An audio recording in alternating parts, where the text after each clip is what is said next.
un hijo. Hemos tomado a Israel he tomado a Israel por mi primogénito. Israel es para mí un hijo. Uy, ¿cómo así? Si eran muchos, ¿cierto? ¿Lo ve? Muchos han venido a ser uno. De Egipto llamé a mi hijo. Mateo 2:15, así vio Dios a Israel. Muchos que son uno, como fueron hechos uno. Todos fueron bautizados en el mar, la muerte, todos fueron traídos por el desierto, la sepultura, todos fueron traídos al Jordán. La revelación de Jesús es nuestra vida. ¿Qué fue lo primero que vieron en Canaán? Apareció el capitán de las huestes del Señor, quien dijo: este lugar es santo, es el lugar santísimo. Lo que dijo Dios es un tipo que está cumplido en Cristo. Ahora sigamos adelante, veamos Mateo, Marcos y Lucas. ¿Dónde fue bautizado Jesús? En el Jordán. ¿Cuándo salió del río? Cuando salió del río, ¿qué pasó? Se abrieron los cielos y Dios dijo: este es mi hijo amado. Cuando Israel cruzó el Jordán en tipo, mire lo que representaba. ¿Qué dijo? Este es mi hijo. Este reveló a su hijo. No reveló a muchos hijos, sino a muchos que son un hijo. Israel lo entendió esto y vagó 40 años en el desierto. ¿Hasta qué? Hasta que todos murieron. Y no murieron a muerte de cruz, ni la muerte de la obediencia, sino la muerte de desobediencia. La muerte de la cruz es la muerte de la obediencia. Él fue obediente hasta la muerte, y muerte de cruz, dice la Escritura, por lo cual Dios le exaltó hasta lo sumo. ¿Y qué sigue diciendo? Que le dio un nombre que es sobre todo nombre, para que en el nombre de él se doble toda rodilla de los que están en el cielo y de los que están, etcétera, etcétera. Y que toda lengua confiese que Jesucristo es Señor. Cuando Jesús llegó al Jordán, Juan le dijo: no quiero bautizarte. ¿Por qué? Tenemos que ver que todo esto de Génesis a Malaquías fue reunido en Juan el Bautista, pues él fue el último profeta del antiguo pacto. Jesús dijo que Juan era el mayor de los profetas y no profetizó tanto como Isaías. ¿A qué se refería él eso? Lo cual significa que Juan era aquel en quien los demás profetas encontrarían su plenitud, el que había alcanzado la madurez. Lo que los otros anhelaban ver, todos los otros nunca lo vieron, pero Juan sí lo vio y estaba al frente de él y tenía que bautizarlo. Ese es el cumplimiento de los tiempos, es decir, que ya había alcanzado la madurez. El tiempo estaba llegando a su cumplimiento, pero cuando vino el cumplimiento del tiempo, dice la Escritura, Dios envía a su Hijo. Gálatas 4:4, que fue lo que leí antes, dice que nacido bajo la ley. Esto no está aquí. Tenemos entonces que Juan representa el tiempo llegado a su cumplimiento. En otras palabras, el tiempo del antiguo pacto de días, semanas, meses y años no pasaría más allá de Juan. Ojo, por eso Juan anunció un día mayor. Juan anunció un sacrificio mayor. Juan anunció un sábado mayor. Juan anunció un sacerdote mayor. ¿Qué dijo? He aquí el Cordero de Dios cuando venía.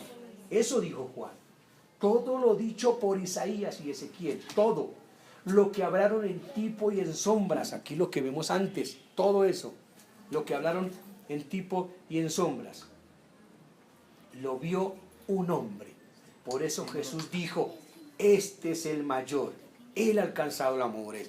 Todo el ministerio que tenían todos los antiguos profetas llegó en su cumplimiento con Juan, porque en Juan se cumplió lo que todos habían dicho, y lo que Juan iba a hacer, que era bautizar al Señor Cristo, era de ahí Juan más no se volvió a ver. Ahí se hizo la división de la cruz. Se hizo completamente, ahí en ese momento, porque ya todo recaía en Cristo. Eso tiene una tremenda implicación, ya que nosotros siempre estamos tratando de llevar algo más allá de la cruz. Siempre estamos tratando de llevar una profecía más allá de la cruz. Y si llevamos algo más allá de Juan, violamos la palabra de Jesús y violamos el ministerio de Juan. Con Juan todo apuntaba a Cristo. Y en Cristo llegó a su cumplimiento. Entonces los cielos fueron abiertos y Dios dijo, ¿qué dijo? Lo que ya había dicho atrás: este es mi Hijo. Volvamos al modelo. Con Abraham tenemos una semilla, esa semilla creció como un hijo. Es igual en nosotros, primero comprendemos como una simiente, como lo que son nacidos de la simiente de Dios, la cual es Cristo. Luego comprendemos como un hijo, porque Dios revela que esa simiente está en nosotros, que es lo que estamos haciendo hoy, es su hijo. Con Moisés e Israel tenemos un tabernáculo establecido, el cual estaba situado en medio de ellos. Cuando Israel acampaba, el tabernáculo estaba en medio de ellos. El tabernáculo estaba en el centro, en el medio, pero más importante aún, estaba en medio. Esta es la diferencia. Yo puedo colocarme en el medio de ustedes, pero si me coloco en medio de ustedes, tendrían que colocarme dentro de su cuerpo, y no es posible, ¿cierto? Así estaría en medio y todo saldría de mí a través de ustedes. Entonces, en medio de Israel, su hijo, Dios da un testimonio, un evangelio, ojo, no 2 ni 3, 1. Y ese evangelio es hecho manifiesto cuando Dios revela a su Hijo en el medio. Ninguna otra cosa puede llamarse el testimonio de Dios. Ninguna otra cosa. Él es el evangelio. Un testimonio, una semilla, un hijo, un testimonio. Esto se ve claramente en el tabernáculo. Un tabernáculo con 3 partes: muerte, sepultura y resurrección. El camino, la verdad y la vida. Vivificados, resucitados y sentados. Un testimonio, no 3 testimonios. Un testimonio que es el yo soy. Yo soy el camino. Yo soy la verdad y la vida. Su muerte, sepultura y su resurrección. No son 3 cosas. Es una obra consumada. Esto es lo mismo con el sacerdocio, con las 7 fiestas en Israel. Celebraban las fiestas 3 veces por año, pero en Cristo hay una fiesta, no varias. Un sábado, no varios sábados. Si no coméis la carne del Hijo del Hombre y bebéis su sangre, no tenéis vida en vosotros. Sencillito, dice María, así de sencillo. Y yo digo, así de sencillo y punto. Esta es la fiesta del Señor. Cada sacrificio tenía que ser traído a la puerta del tabernáculo. Toda adoración hacia la puerta del tabernáculo, todo lo aceptado por Dios venía a la puerta del tabernáculo. Todo lo rechazado por Dios no podía entrar por la puerta del tabernáculo. Un testimonio. ¿Cómo sabía Israel dónde acampar? Dios nunca dijo, oye Dan, pone tu tienda allá y tú Judá, ponla acá. No. En el momento de acampar, Dios decía dónde poner el tabernáculo, y lo primero que se establecía, ¿qué era? Se levantaba orientado hacia la dirección correcta en el mobiliario y orden. Como primero se establecía el testimonio de Dios, Israel sabía dónde acampar.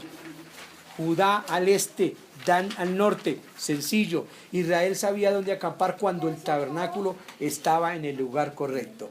Cuando Cristo es revelado en nosotros, sabemos dónde acampar.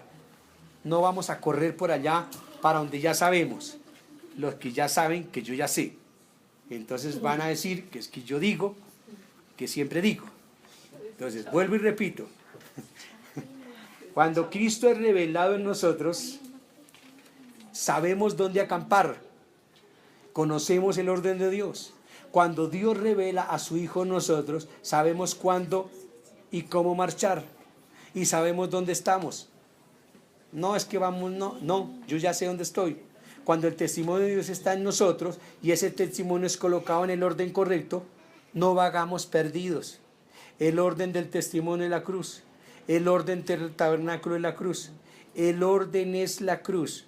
¿Hay duda en esto?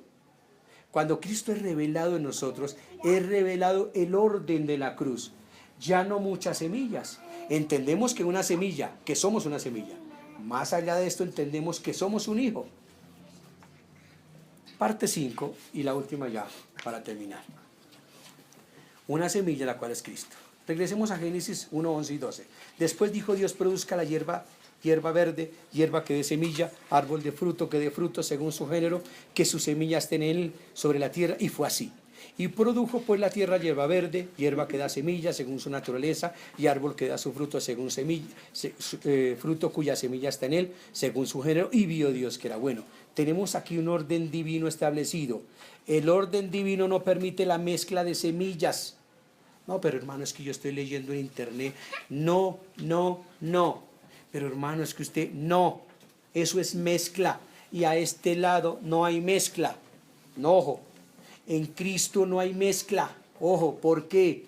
Porque en la cruz las muchas semillas, es decir, todos los hombres se murieron. Eso es lo que estábamos cantando esta mañana.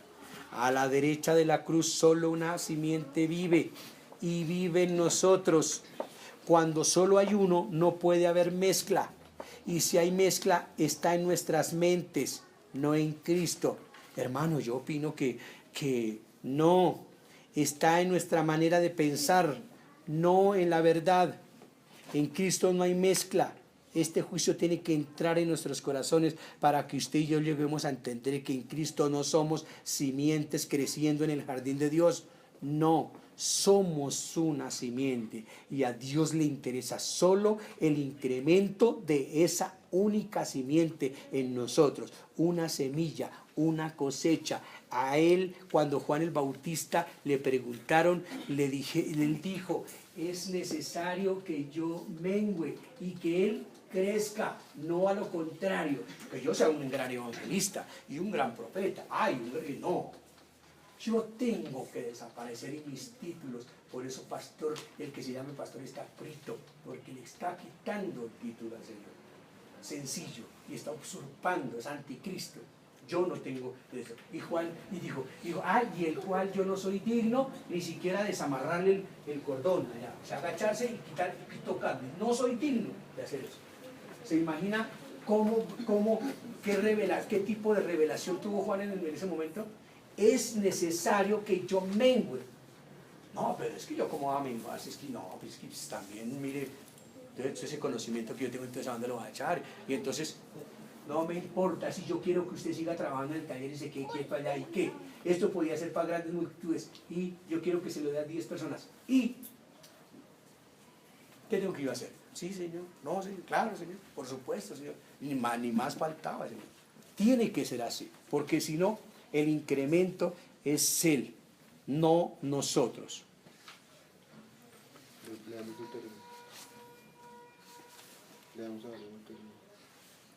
Leamos, sí, una cosecha. Leamos ahora, tenemos 29. No, ¿qué dice? Uy, esto de aquí para allá es delicioso. Delicioso, delicioso. No sembrarás tu viña con semillas diversas, no que sea que se pierda todo. Tanto la semilla que sembraste como el fruto de la viña. Aquí no se habla de semillas como muchas, sino de una semilla, la cual es Cristo. Nosotros somos la viña de Dios. Nosotros somos trabajadores en la viña. La Biblia así lo dice. Pablo dijo que él era un trabajador en la viña. Apolos era un trabajador en la viña. También. Él lo hacía. Uno sembraba y el otro ¿qué hacía? Regaba. Pero Dios daba el crecimiento. Yo puedo ser en este momento un regador. Pero ¿quién es el que hace que ustedes entiendan esto? Dios. Y si no, ¿esto en qué se va? En nada, en ceros. Y cuando pasado mañana yo llamo a alguien y le digo, ¿qué hubo? ¿Qué dijo el hermano que estaba cerquita de usted? Digo, que usted que no entendió ni piola, que usted está loco. ¿Verdad? Qué pesar, no entendió nada. Ahora, si somos trabajadores en la viña de Dios, tenemos una gran responsabilidad. Tenemos que sembrar una sola semilla, no muchas semillas. No, hermano, es que yo opino que usted tiene que... No. ¿Ya entró Cristo a su vida? ¿Ya entró? Claro que en nuestra mente natural pensamos que si sembramos muchas semillas, algo obtendremos, claro. Imagínense. Pero definitivamente no será Cristo. Obtendremos tradiciones, claro, doctrinas. Y opiniones, las cuales pueden hablar del orden divino. Y es hablar del juicio divino y entendimiento divino. Es lo mismo. Producirán algo en nosotros y ese algo será lo que tenemos para ofrecerle a Dios. Si Dios nos preguntara, te di una viña, Miguelito, te di una viña, ¿qué sembraste en ella? ¿Qué responderíamos? Esta es una pregunta real, porque tenemos la responsabilidad de sembrar una semilla, no muchas semillas. Si sembramos semillas mezcladas con la viña de Dios, profanamos su viña. No, pues hermano, es que pues aquí pues lo del milenio, y además pues la segunda venida en Cristo, y además pues la iglesia, ¿no? Y los pastores. ¿Y va a venir Tolopilo? Uy, Tolopilo es un pero Tolopilo. ¿Sí? Y así. Eso es mezcla. A nosotros que nos digo, hermano, venga, lo invito Miguelito, lo invito a venir a mi iglesia Tolofilo. Y Tolofilo puede venir Pepito, puede venir Juanito. ¿Qué me interesa a mí? Que las personas que yo lleve a la casa conozcan al Señor Jesucristo. Que la semilla venga y hágale. Esa es la labor que es nuestra. Si eso no se da, somos unos fracasados. Y no vamos solamente a ser fracasados, sino que vamos a ser fracasados a mucha gente. ¿Por qué? Porque como no lo hacemos, van a crecer deformes, van a nacer mal y van a nacer... Bueno, ya saben ustedes. ¿Dónde voy? ¿Qué es mezcla? ¿Qué es mezcla para Dios? Todo aquello que no es de Cristo. El hombre es mezcla. La justicia del hombre es mezcla. La bondad del hombre es mezcla. Nuestro esfuerzo para vivir en lugar de Cristo es mezcla. Y es malísimo. En 1 Corintios Pablo dice, ustedes son la casa de Dios, son el templo de Dios y tienen que ser edificados sobre un fundamento seguro. Ese fundamento es Cristo. Si yo logro que Cristo entre en alguno de ustedes, esto se dispara. Luego agrega, si algún hombre profana el templo de Dios será destruido por él. Unos pocos antes de esto Pablo había hablado de una viña. Ahora aplica la misma verdad, el templo de Dios a la casa de Dios, que somos nosotros. Primero nos dice que somos una viña y luego que somos una casa. Viéndonos como una viña, la mezcla de semilla profana la viña. Viéndonos como la casa de Dios, dice, si algún hombre profana el templo de Dios, ahora, ¿cómo profanará un templo? ¿Cómo profanará un hombre el templo de Dios? ¿Cómo? El hombre, el primero, el terrenal, lo que ya vimos, representa muchas simientes, representa una mezcla. Y si tratamos de introducir esa mezcla en el templo de Dios, ¿qué hemos hecho? Hemos rodeado la cruz, es decir, nos hemos pasado por su muerte, sepultura y su resurrección. Jesús dijo, el que no entra por la puerta en el redil de las ovejas, sino que sube por otra parte, ese es un ladrón y es un salteador. Juan 10:1, profana el redil. Luego continúa, yo soy la puerta, nadie puede venir al Padre, a la viña de Dios, sino por mí. Esto es por su muerte, su sepultura y resurrección. ¿Qué sucedió en la cruz? Que a nosotros lo que pasamos por su muerte ya no se nos cuenta como simiente, sino como una simiente. Y que tenemos otra vida, y que no tenemos otra vida, sino Cristo. ¿Cómo profana el hombre la casa de Dios? La profana tratando de vivir en ella. La casa de Dios es su casa. ¿Quién vive en la casa de Dios? Dios. Nosotros somos la casa y Él es la vida. Si tratamos de vivir en ella, ¿qué hacemos? La profanamos. La carne la profana. ¿Cómo llegamos a vivir en la casa de Dios? No vivimos en la casa de Dios. Él nos hace una casa viva, piedras vivas, un templo vivo. ¿Cómo nos hace un templo vivo? Él vive en nosotros. Si alguno es hallado tratando de vivir en la casa de Dios, es considerado ladrón y salteador y se le echa. Este es el juicio de la cruz, la no mezcla. Veamos Deuteronomio 22, 10, 11. No ararás con buey y con asno juntamente. ¿Por qué? Es una mezcla. No vestirás ropa de lana y lino juntamente. ¿Por qué? Es una mezcla. Todo es un modelo, el cual el cumplimiento es en Cristo Jesús. Quiero enseñarles algo. Hay 5 versículos en toda la Biblia donde se usa la palabra semillas en plural. Deuteronomio 22:9 dice, no sembrarás con semilla, no plantarás muchas semillas, sino una. Hará un campo grande y siembra tomates. No haga un surco de tomates, cebolla, naranja, ¿qué más? No hagas eso. Siembre una sola semilla. Y en el huequito que eche una sola semilla, no le eche harto, papa, yuca, arracacha, no. Siembre yuca. Mateo 13:14, mientras sembraba parte de la semilla junto al camino, vinieron las aves y la comieron. En el texto original no aparece la palabra semilla, pero el sembrador sembraba semillas, dice. El reino de los cielos es semejante al grano de mostaza que un hombre tomó y sembró en su campo, el cual a la verdad es la más pequeña de todas las semillas, pues no ha crecido, es la mayor de las hortalizas y se hace árbol, de tal manera que vienen las aves del cielo y hacen nido en sus ramas. Marcos 4:31, es como el grano de mostaza que cuando se siembra en la tierra es la más pequeña de todas las semillas que hay en la tierra. Estos dos pasajes hacen referencia a las semillas como muchas, pero cuando tratamos con semillas como muchas, están relacionadas con la tierra, porque en el cielo solo una semilla hay. Las muchas semillas o las mezcla de semillas no se relacionan con la tierra. ¿Qué de ese grano de mostaza? ¿Cómo se relaciona esto con Cristo? Dice el pasaje, cuando el grano de mostaza se siembra en el campo, es la más pequeña de todas las semillas. Esto se relaciona con su muerte. Él vino a ser como una de las semillas de la tierra. Fue hecho un poco menor que los ángeles. Fue nacido bajo la ley, nacido de mujer. Se hizo a sí mismo sin reputación y tomó forma de siervo. Salió del cielo y entró en la tierra para caer en el campo y morir.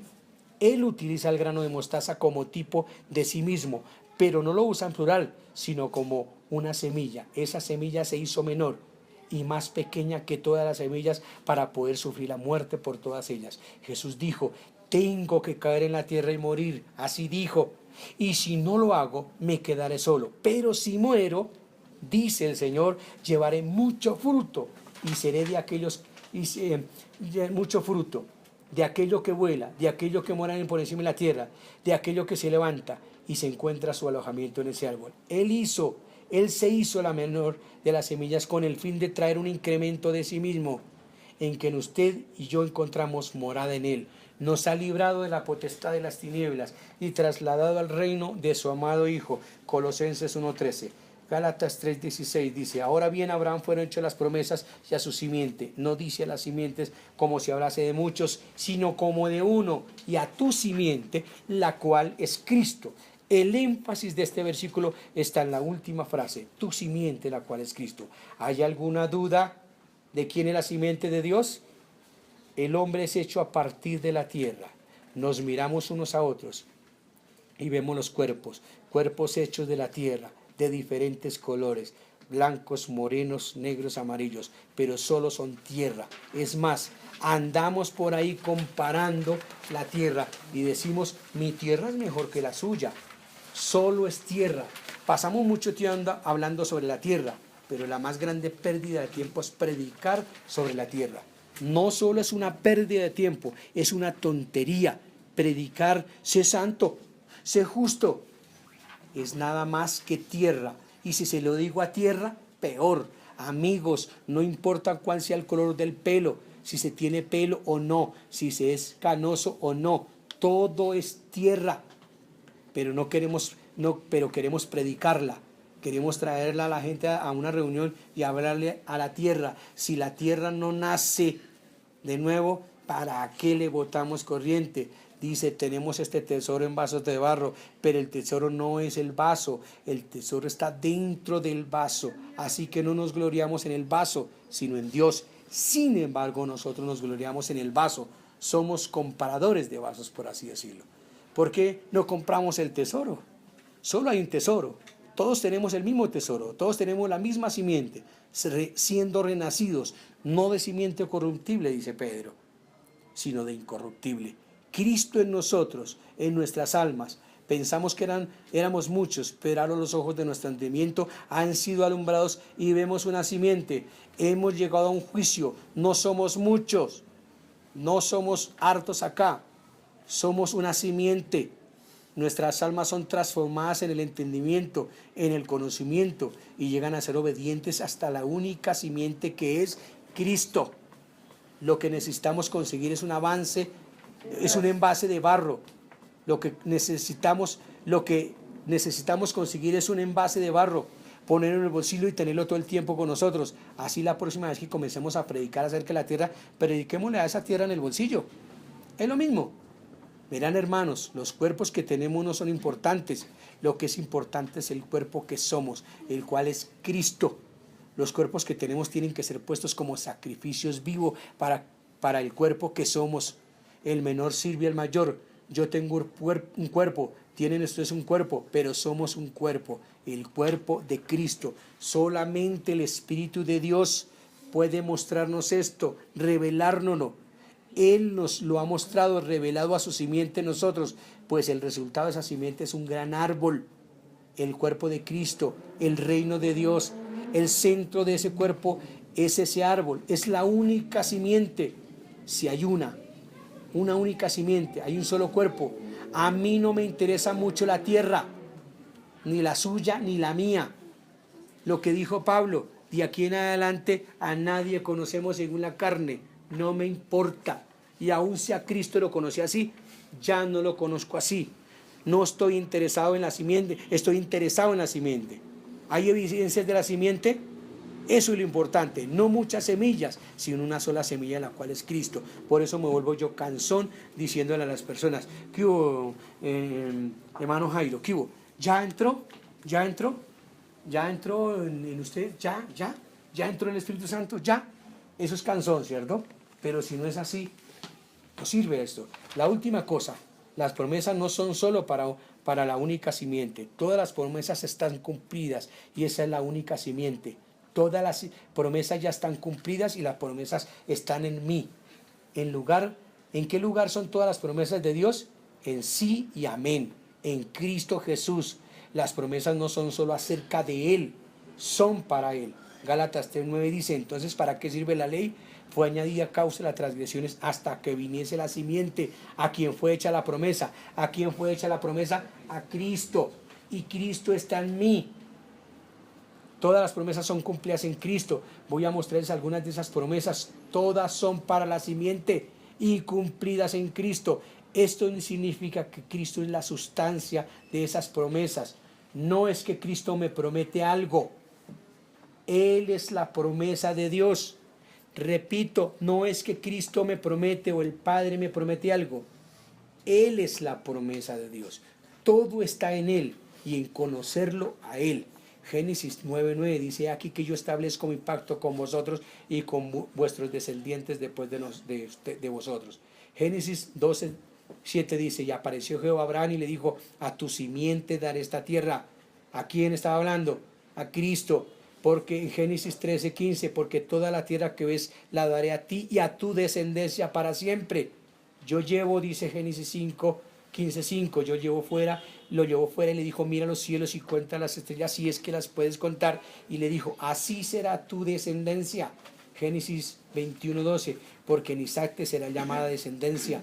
Génesis 22:8, en tu simiente serán benditas todas las naciones. En tu simiente, no simientes en cantidad. Romanos 9:8, 7 y 8, no por ser descendientes de Abraham sois todos hijos, sino en Isaac te será llamada descendencia. Esto es, no los que son hijos según la carne son hijos de Dios, sino los que son hijos según la promesa son contados como simientes. Así es toda la Biblia. Así es toda la Biblia. Son contados como descendientes. Así es toda la Biblia. Donde quisiera que se mencione la simiente en la Biblia, se cumple en una semilla. No en usted ni en mí, sino en Cristo. La simiente está en nosotros y todo lo que está en Él está en nosotros. Él es la bendición de todas las naciones. Él es sin medida. Él es el heredero de Dios y Él está en nosotros. Somos hijos de Dios por la simiente. Somos la viña de Dios por la semilla. Somos la casa de Dios por el Hijo. Somos el reino de Dios por el Rey. Todo lo que somos por lo que Él es. Todo lo que somos lo somos por lo que Él es. Por eso todo el ministerio del Espíritu Santo es revelar a Cristo en nosotros. Pues hasta que no lo veamos a Él y no conozcamos, no sabremos ni piola.